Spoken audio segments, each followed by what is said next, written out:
young man envied a sage for the simple fact that the sage spoke beautiful lessons about life.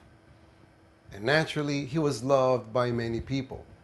So one day, this young man set up a plan to discredit the wisdom of the wise man.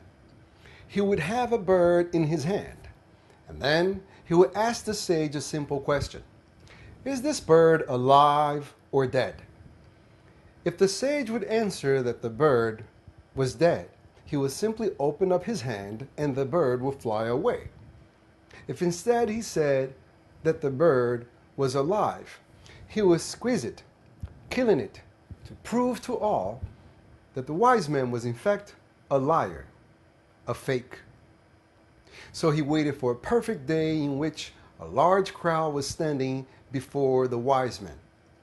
He approached the wise man and he loudly asked the question: "Sage, would you please answer to us all?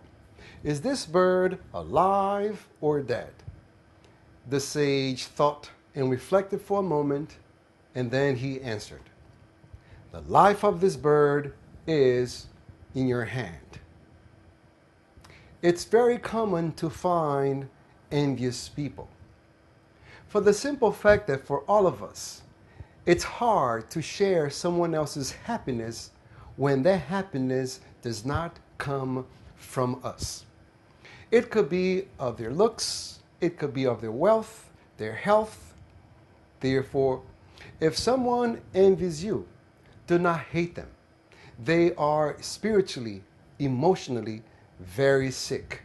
They need your compassion instead. But if you are the one who envies someone, be careful.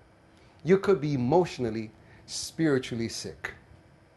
You should never use others as your standard of measurement of yourself. And do yourself a favor.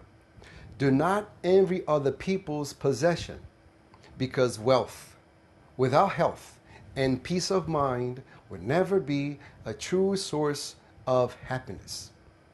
Ask yourself, by using you as a standard of your measurement, how were you a year ago, 5 years ago, 10 years ago?